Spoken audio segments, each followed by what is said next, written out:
Hi guys, and welcome to my review of the Motorola Moto E second generation. I already reviewed the X second generation and the G second generation. Now the last one in line would be the E, but there will also be a big comparison between all three of them just to show you how much difference there is between low end, mid-range and flagship.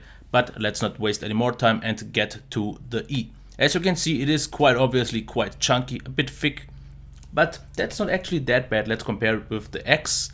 Of course, it is a lot smaller, but once again, quite a bit thicker with 12.3 or 12.5 millimeters. That is noticeable.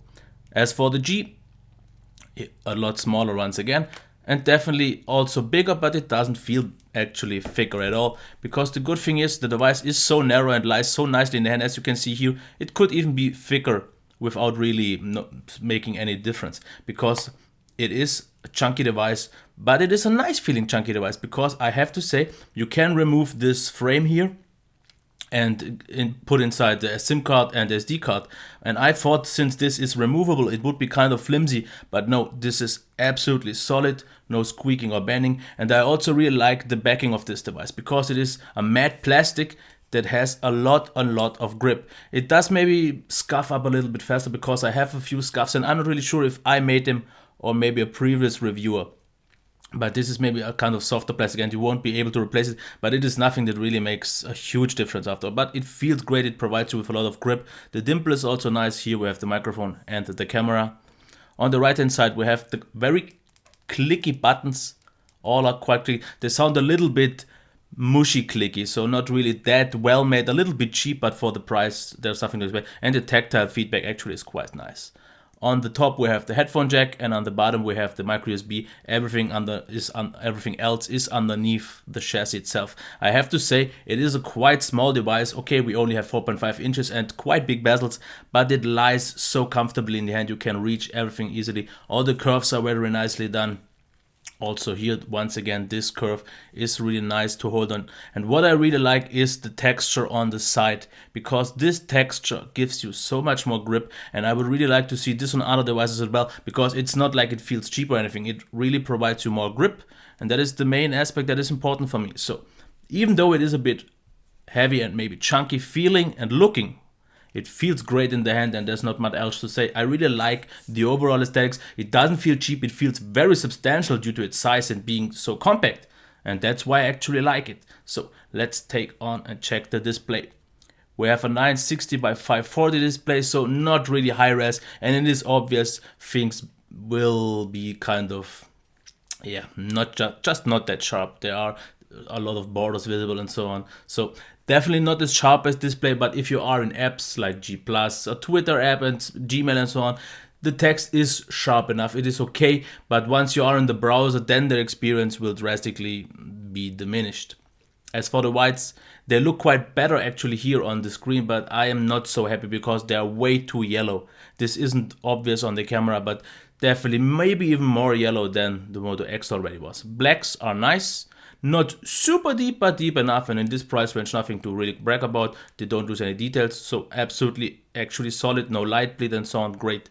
The colors are actually quite good. They are vibrant, they are vivid, they pop a little bit, but they still maintain to be quite accurate and not oversaturated, which is quite nice to see. Also, the viewing angles are solid, even though this doesn't really look like it on the camera, because this is more of a shadow because there is no light on. But I have to say, display itself would be good, but it is still, after all, just low res and just too yellow. Otherwise, they've done in this price range quite a solid job, but not really groundbreaking after all. So let's check the sound now.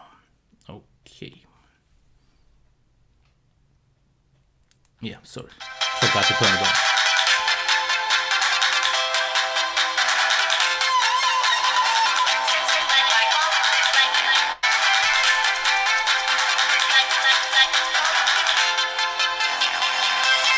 Okay, we only have one speaker on the left side, which actually sounds way more mono than the one on the X, which is on the right side. Maybe because I hold it different and here it can reflect, but it sounds quite obviously from the left side. But besides that, the maximum volume is quite okay, and it's actually maybe at least on the same level, if not slightly higher in volume compared to my Sonic PRC3, which was surprising. Of course, it sounds actually quite nicely balanced.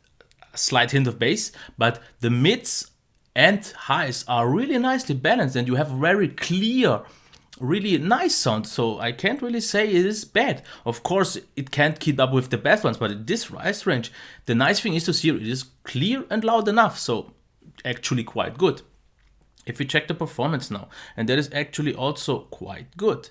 If we check a Twitter app, as you can see here, battery smooth, using the 410 Snapdragon, there is almost no lag. Of course, here on the video there was once, but usually this is a very consistent device with pretty much no lag at all. It isn't the fastest one, and you will notice this once you switch apps, they have to reload because we only have 1 GB of RAM. This is all quite obvious, so it is not the fastest device out there, but it is very smooth, and this is quite nice for a low-end device. Such an amount of smoothness due to Lollipop 5.0.2, this is nice to see.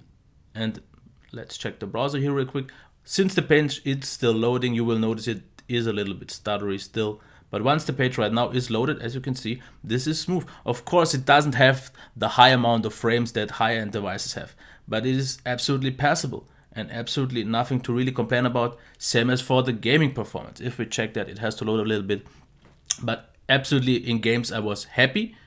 Of course, the only 1 GB of RAM will be noticeable in, if we turn on the volume, will be noticeable during multitasking and switching apps a lot. Then it is just obvious that it just isn't the best experience because you will have to wait a little bit. But once you are in an app, the experience is good, but it is not like on the X, on the G, where I said the experience is pretty much on a flagship level, because there is quite a difference. Maybe mostly due to the screen. But as you can see here, this is still absolutely playable, this game. Smooth, very consistent, not really, and a lot of frame drops. So actually quite a good experience for games, and pretty much all the games run like this. So they are all very playable, no really any hiccups. So yeah, there's not much else to say. The performance does a great job. It is just not the fastest and not the snappiest device, and the 1 GB of RAM will hinder you in terms of multitasking and app launching apps because they aren't just as super fast. If we just check it once again and go into an app, you can see there is a delay. It has to load. As you can see here, there is always this reloading, but otherwise the multitasking, as you can see here, is okay. It is okay.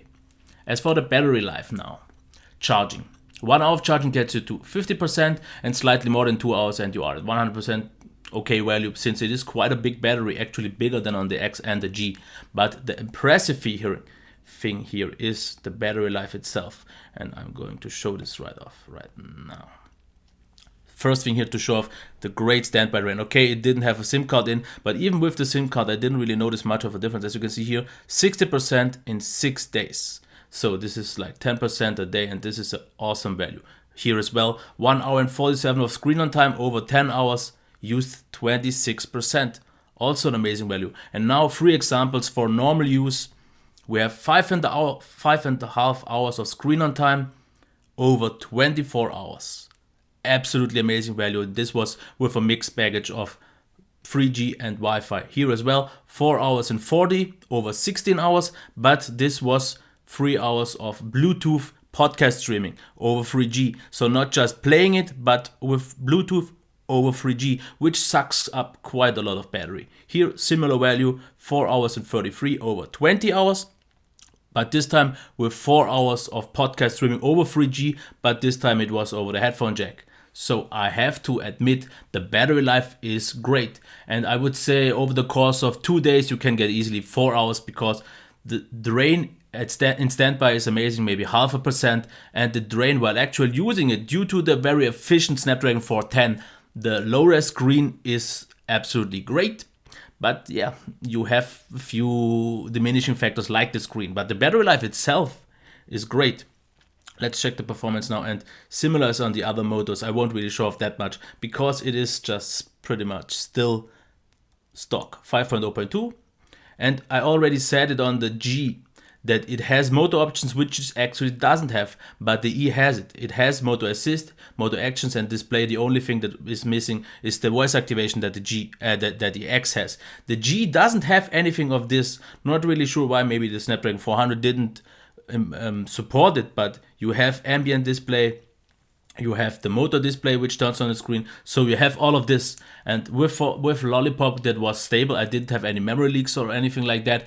It was consistent, it was smooth, it was stable, so actually quite fine. And I also didn't have, maybe since I didn't activate the assist functions, I didn't have all those annoying pop-ups I had on the X, which I mentioned. So everything is fine here. And the last thing to talk about now would be the camera. We have a 5 megapixel camera, and in a low end device from Motorola, you shouldn't really expect a great camera performance. The pictures aren't really sharp, they don't have a lot of depth to it, they are a little bit blurry, sometimes the focus has a little bit trouble, and of course in low light it will be noticeable. There is not that much noise, but everything blurs out a lot. You can get a few lucky shots sometimes that look quite nice, but comparing it with a then better device, then of course it is obvious that the performance of the camera just isn't that great. But the important thing is, on the screen it actually looks totally passable, and that is important because most people I know mostly show off the pictures on the display itself, sometimes share it through Instagram or so on, and that is okay. It is definitely no good camera, no great camera. It is passable, same as for the video experience. Everything mixes in together, everything is quite unsharp. It is okay in terms of smoothness, but the videos aren't also the best. So overall the camera isn't just amazing, but it gets the job done for a low-end device. There's not that much to expect. Of course the Moto G, for not that much more money, delivers much more here, and this leads me to my recap. So design and build quality. I am absolutely happy with design and build quality because it lies great in the head, it feels substantial, it doesn't feel cheap at all, and the design is very nice to hold on, so absolutely all fine here.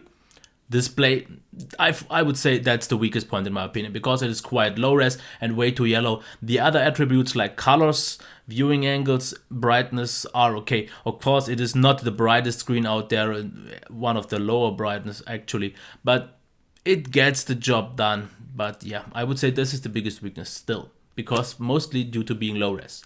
Performance, I would say absolutely satisfying and convincing for this price range, because it is very smooth, which is really nice to see, but it just felt like it is not snappy, not fast. And it has the 410, it should be faster than the Moto G, but actually it felt slightly less snappy. Otherwise, in terms of smoothness, I would say same consistency and pretty much the same experience, but just not as fast and not as snappy. But again, for this price range, performance is solid. Battery life, by far the best, way better than the G and the X, with 5.5 hours of screen on time over a whole day, maybe even 6 in lighter use, because I used the brightness of, I think it was 65%, because you will need to crank up the screen a bit more because it's just not super bright, but the battery life is amazing.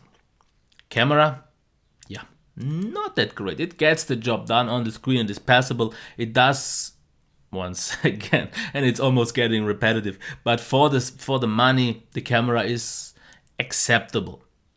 And the software was stable and fine. But this thing leads me to my recommendation. Would I recommend it? And the thing is, the device itself doesn't really do much wrong, because the performance is good, it feels great, the battery life is amazing, but we have those two downsides with the below average camera, and the display just isn't the best. And you have to see the price. I'm not sure how much it costs for you, but here it is like 130 for 140 euros.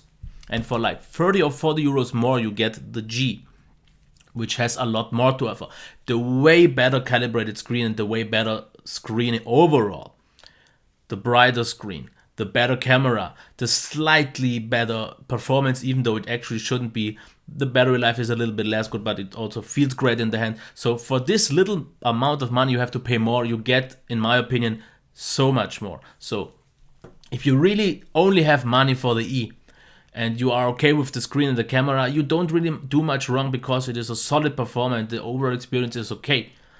But for just a little bit more amount of money, you get a device that has pretty much the same experience as a flagship device, with only a few lesser things. So this one is noticeably a budget device. You see it once you have it in your hand and turn on the screen, you see this is a low budget device.